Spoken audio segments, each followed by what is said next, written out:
السلام عليكم ورحمة الله وبركاته. الحمد لله رب العالمين، والعاقبة للمتقين ولا عدوان إلا على الظالمين، والصلاة والسلام على أشرف الأنبياء والمرسلين نبينا محمد وعلى آله وصحابته أجمعين والتابعين لهم بإحسان إلى يوم الدين، وسلم تسليما كثيرا. أما بعد، معشر الحاضرين، katika kikao chetu cha leo kwa muda huu tutazungumzia kuhusu msingi madhubuti miongoni mwa misingi ya da'wa salafia, nacho ni kipengele cha kurudi kwa maulama.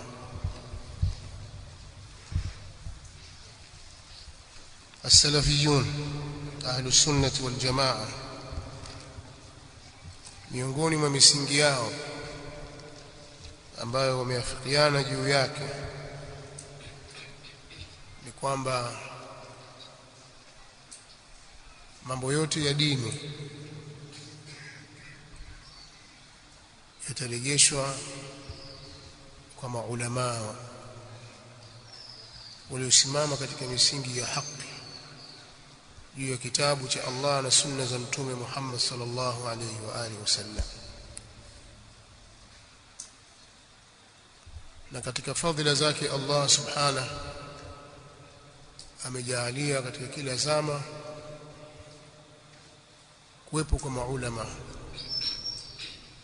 Wanaweza wasiwepo katika mji mmoja au katika miji fulani, wakawepo katika miji mingine, lakini katika kila zama kuna maulama ambao wao ndio wasimamizi wa dini hii, wanazuoni wa Kiislamu. Na itakapofika wakati hakuna maulama, kwa maana ya kwamba elimu haiko, ndipo pale wajinga watakapopewa nafasi, kama alivyoeleza Mtume sallallahu alaihi wa alihi wasallam. Au inawezekana wanawazuoni maulama wakawepo, lakini watu wasiwajue maulama, na kwa sababu hiyo wakashindwa kurudi kwao. Wasiwajue wanawazuoni na maulama wao kwa sababu mbalimbali tu.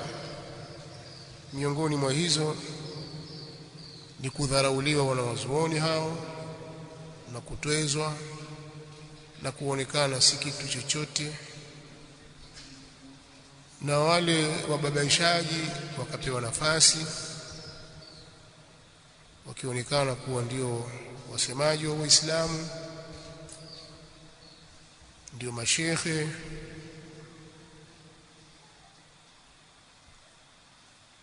Kwa hiyo nafasi zao zikaporwa, wakapewa watu wengine. Inawezekana kwa sababu hiyo au kwa sababu nyinginezo, lakini uwepo wa wanawazuoni ikawa hauna faida kwa ulimwengu wa Waislamu. Inawezekana hilo, na watu wakifikia kiwango hicho wamefika kwenye hatari kubwa sana. Mtume Muhammad sallallahu alaihi wa alihi wasallam katika hadithi nyingi zilizokuja kuelezea fadhila za wanawazuoni, lakini moja katika hizo alitoa tahadhari kwa watu na kuwapa onyo, akisema sallallahu alaihi wa alihi wasallam, laysa minna man lam yujilla kabirana wa yarham saghirana wa ya'rif li'alimina haqqahu.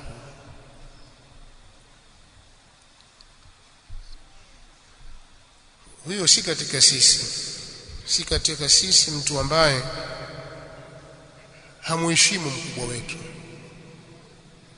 mtu ambaye hana heshima na watu wakubwa waliomzidi kiumri na maarifa, huyo hayuko katika mwenendo wetu huyo. Pia si katika sisi mtu ambaye hana huruma kwa mdogo wetu, ana roho ya ususuavu na ukatili, hawahurumii wadogo na walio wanyonge. Huyo hayuko katika mwenendo wetu na mfumo wetu na manhaji yetu.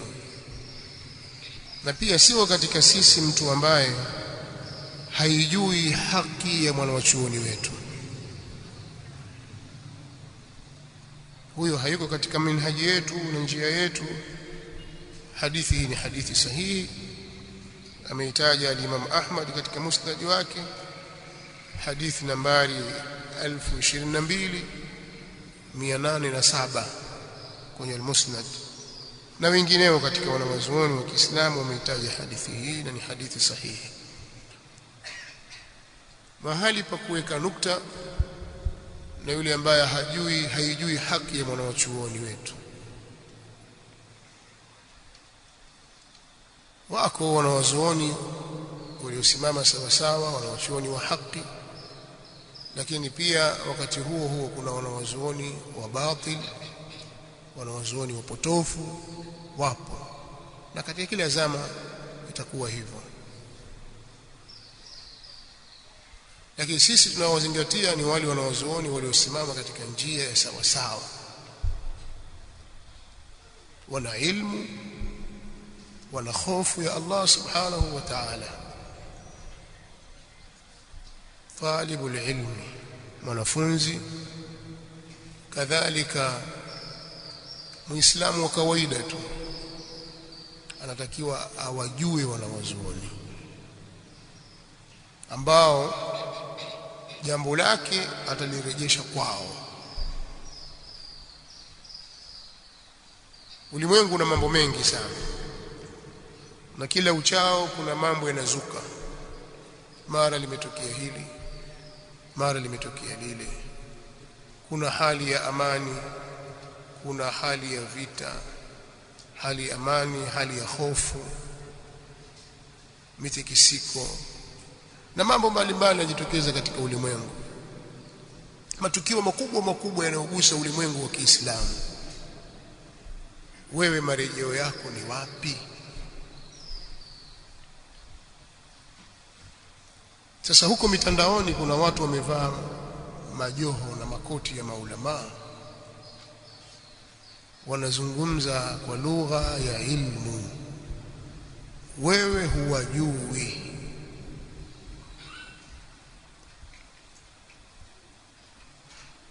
Wala uwezi kutofautisha. Msingi wako wewe ni akili yako na utashi wako. Kwa akili yako hiyo ulionayo, ungeiweka katika mambo ya kilimwengu, ikawa mambo ya kilimwengu wayapeleka hivyo hivyo, basi ungeibiwa kila siku, na kila siku ungetapeliwa, si ndio hivyo? Huko mitandaoni kuna wauza madawa, madaktari na wasiokuwa madaktari.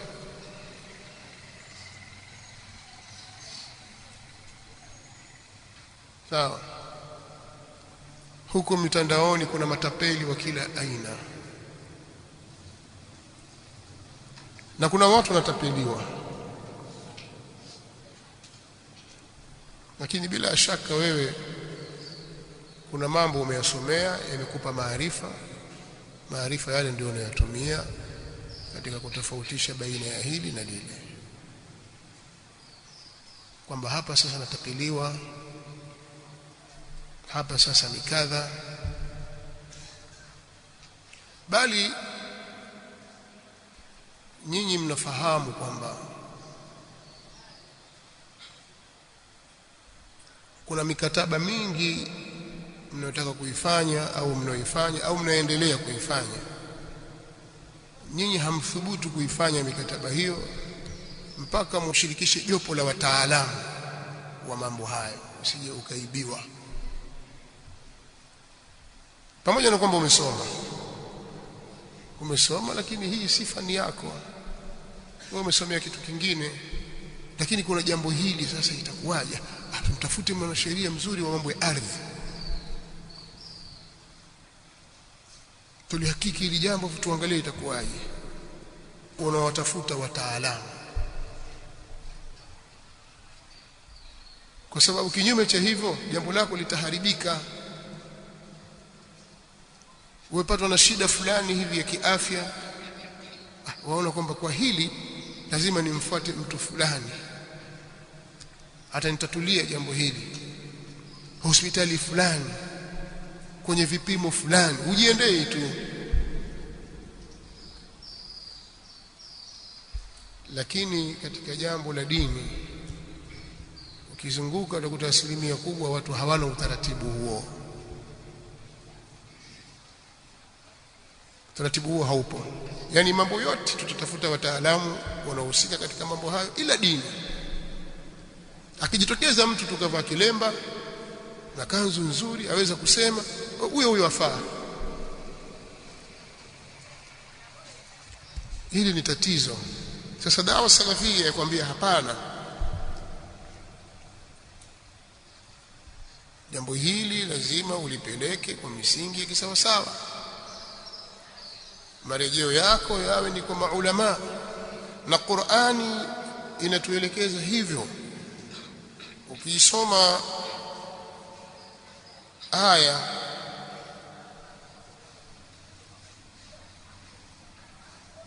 katika suratu an-Nisa, Allah subhanahu wa ta'ala anatuambia wa idha ja'ahum amrun min al-amn aw al-khawf adha'u bih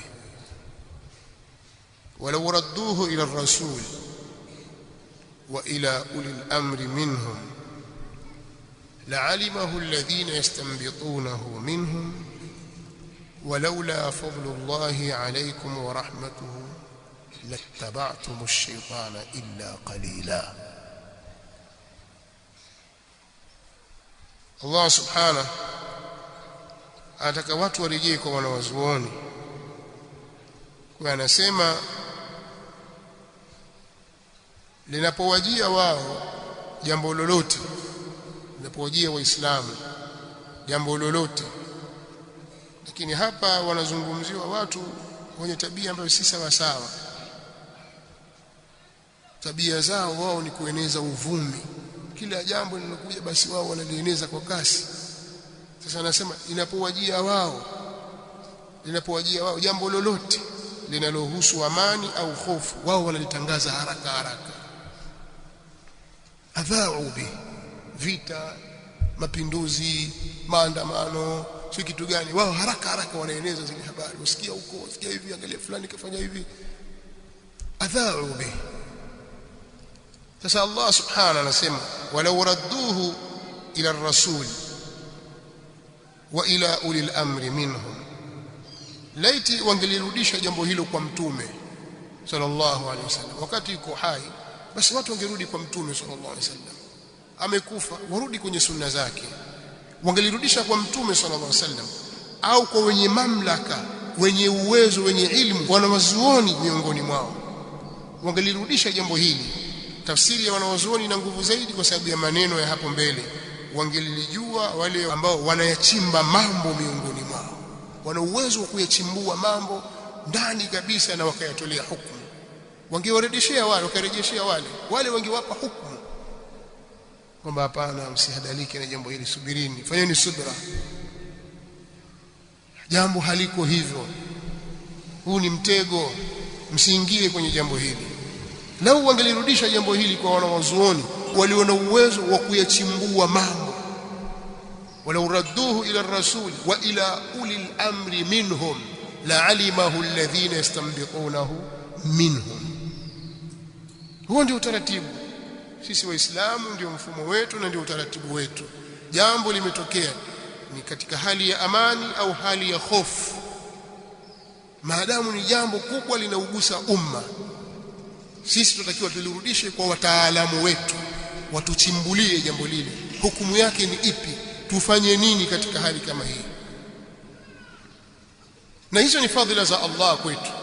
Walaula fadlullahi alaykum wa rahmatuhu, na laiti kama sio fadhila za Allah na rehema zake zilizoko kwenu.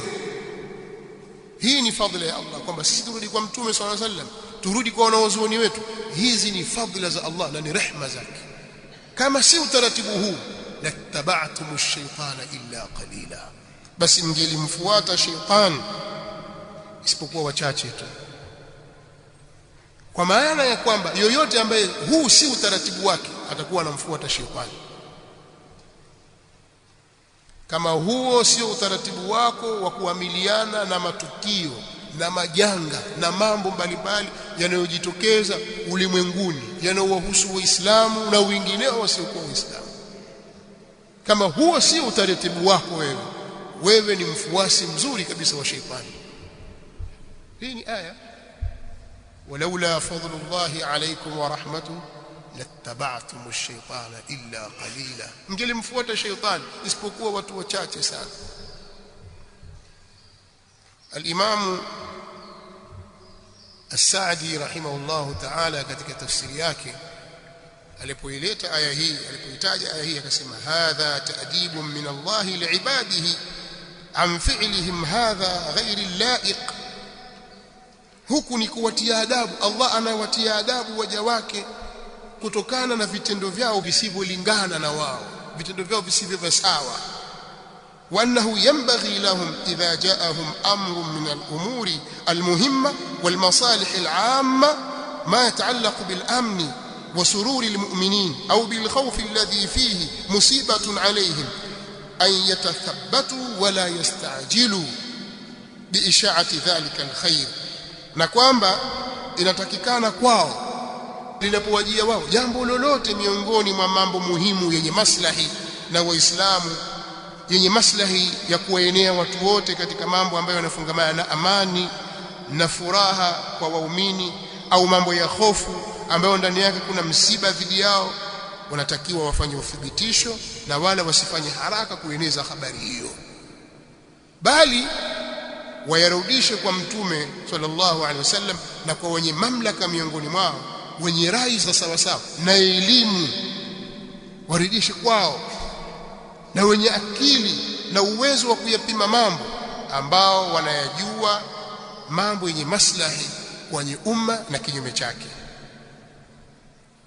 Asema, wa fi hadha dalilun liqa'idatin adabiyyah wa hiya annahu idha hasala bahthun fi amrin min al-umur ينبغي أن يولى من هو أهل لذلك ويجعل إلى أهله ولا يتقدم بين أيديهم فإنه أقرب إلى الصواب وأحرى للسلامة من الخطأ.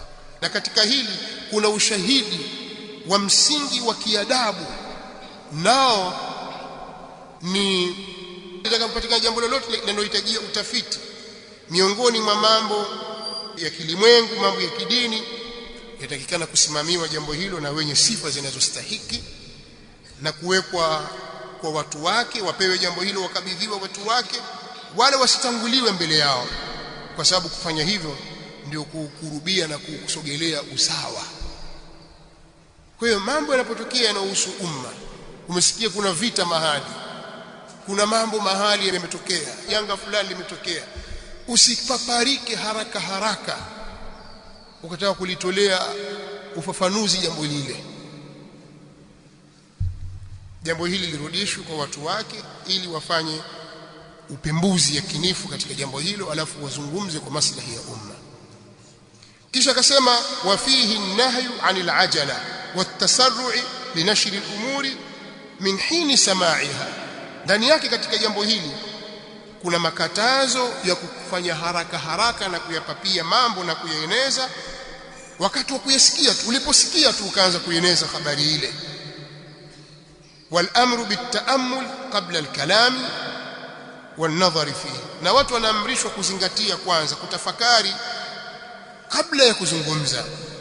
Hal huwa maslaha fayataqaddamu alayhi al-insan am la fayahjumu anhu, je, jambo hili lina maslaha ili mtu aliingilie aliendelee, au hakuna maslaha ajizuie na jambo hili?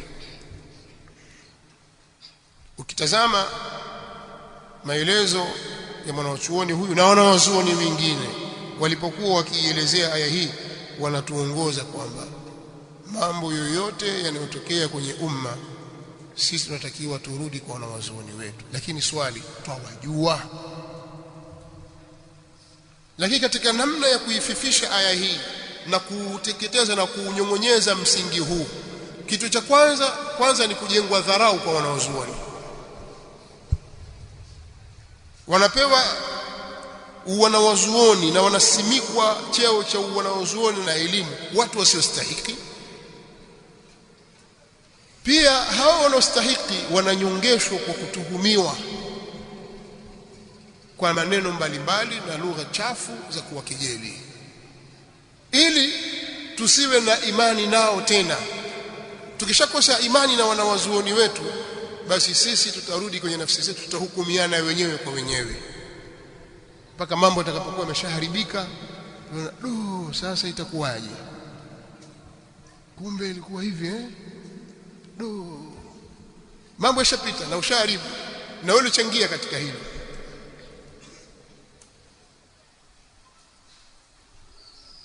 Muda huu ni mfupi sana. Sasa nimezungumza mafumbo hivi, labda aya mtakuwa hamjaelewa mpaka mpigiwe mifano.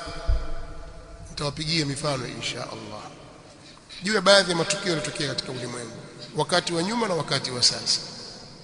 Tuishi nayo, tuangalie, tujitathmini katika hii, alafu baadaye turudi kuwatambua hawa wanawazuoni ni kina nani.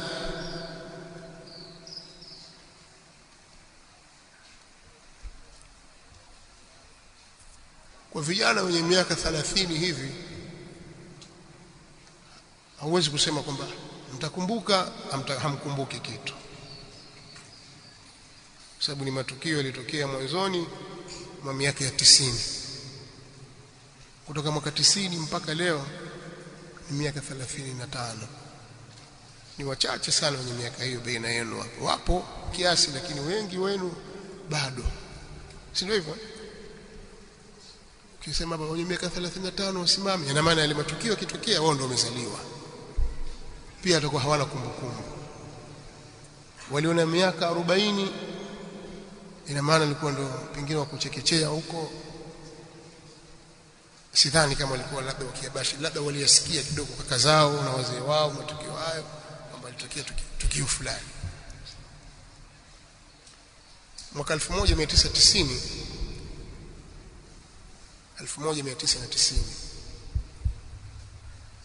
baada ya kumalizika vita vya Irani na Iraq na Irani, kwa kipindi kifupi tu,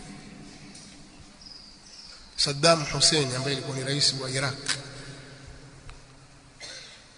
na jeshi lake waliivamia nchi moja katika nchi za Kiarabu kiitwa Kuwait. Nchi ndogo sana. Wakaivamia na jeshi, mchana mmoja tu wakaichukua nchi yote ile, kwa madai kwamba ni nchi yao. Wana madai kadha wa kadha, lakini nchi yetu. Jeshi likaingia mijini, likaingia kwenye majumba, wakapora mali za watu, wakabaka wanawake, wakaua, wakachukua madhahabu, wakachukua hiki, wakachukua kile. Yani wakafanya uharibifu mkubwa, na wao wana nguvu, kwa sababu wakati wakipigana na Irani, Marekani ilikuwa akiwapa silaha nyingi sana nzito, walikuwa wakipewa silaha na Marekani. Sasa anazo silaha na ana nguvu. Yeye Muislamu au nchi yao ya Kiislamu wa Arabu wakaivamia nchi ya Kiislamu ya Kiarabu. Zile nguvu zake hakutaka kuivamia Israeli, labda kuna Tel Aviv au wapi na mfano wa hivyo. Yeye akawavamia Waislamu wenzake dhulma wa udwana, na akawa anasema hii ni safari, tunakwenda mpaka Riyadh. Riyadh ni Saudi Arabia, Kingdom of Saudi Arabia. Kumbe aje mpaka huko. Ikawa sasa watu wanataharuki, na kule kaikalia nchi kimabavu, na akawa kweli anarusha makombora mengine yanafika Riyadh. Serikali ya Saudi Arabia ikakaa kwenye shura yake, wakajadili, sisi kupigana na Saddam uso kwa uso atatuharibia sana, yeye hana cha kukosa. hana cha kupoteza. Tufanyeje sasa? Waitwe wanawazuoni. Sisi tuna pesa, tuna fulusi. Tuwaite wanawazuoni, iko lajna ya maulama, kamati maalum ya jopo la wanawazuoni likiongozwa na al-Imam Sheikh Abdul Aziz bin Baz na wengineo katika wanawachuoni wa ahli sunnah wal jamaa. Swali likaja, je, inafaa sisi kukodisha jeshi la Kimarekani, jeshi la kikafiri kwa pesa zetu kumpiga Saddam Hussein atoke Kuwait na asilete uvamizi wake kwenye nchi yetu? Kiislamu yafaa? Ndio ulizwa wewe sasa.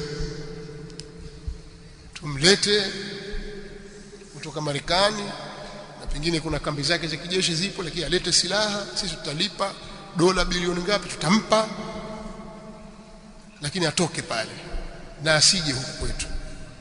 Hebu tuambieni, katika fatwa ya Kiislamu hiyo yafaa? Alisti'anatu bil kuffar, kutaka msaada kwa kutumia makafiri kwa kutumia pesa yako, yafaa? Wanawazuoni wakakaa wakalitafakari lile jambo, wakapitisha fatwa kwamba kwa maslaha hayo inafaa. Fatwa ikatoka kwamba yafaa, ikaingiwa mikataba ya kumpiga Saddam Hussein. Tuko pamoja?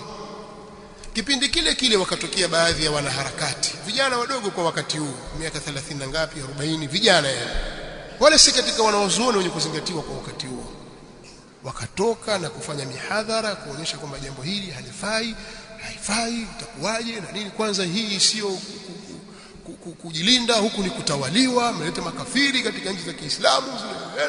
Wakasema maneno mengi, vijana wengi wakaathirika na propaganda zile. Wanawachuoni wakatiwa kwenye khiana, wanawazuoni wakatukanwa kwamba hawa ni wanawazuoni wa kiserikali, hawa majasusi, hawa wanatumiwa, hawa watawala wanawatumia, hawa hivi, mpaka ile heshima ikaondoka katika nyoyo za watu. Vita ikapiganwa, na nyinyi mwakumbuka, katika kuamsha hisia za Waislamu ikawa Saddam Hussein akirusha skadi Riyadh, jingine alipeleka Tel Aviv. Skadi, Allahu Akbar, unapiga Tel Aviv. Sasa swali, kama nyinyi mlikuwa mna maguvu ya kupiga Tel Aviv, si mngeanza kuzitumia nguvu hizo kwanza mkawapiga wale wazayuni?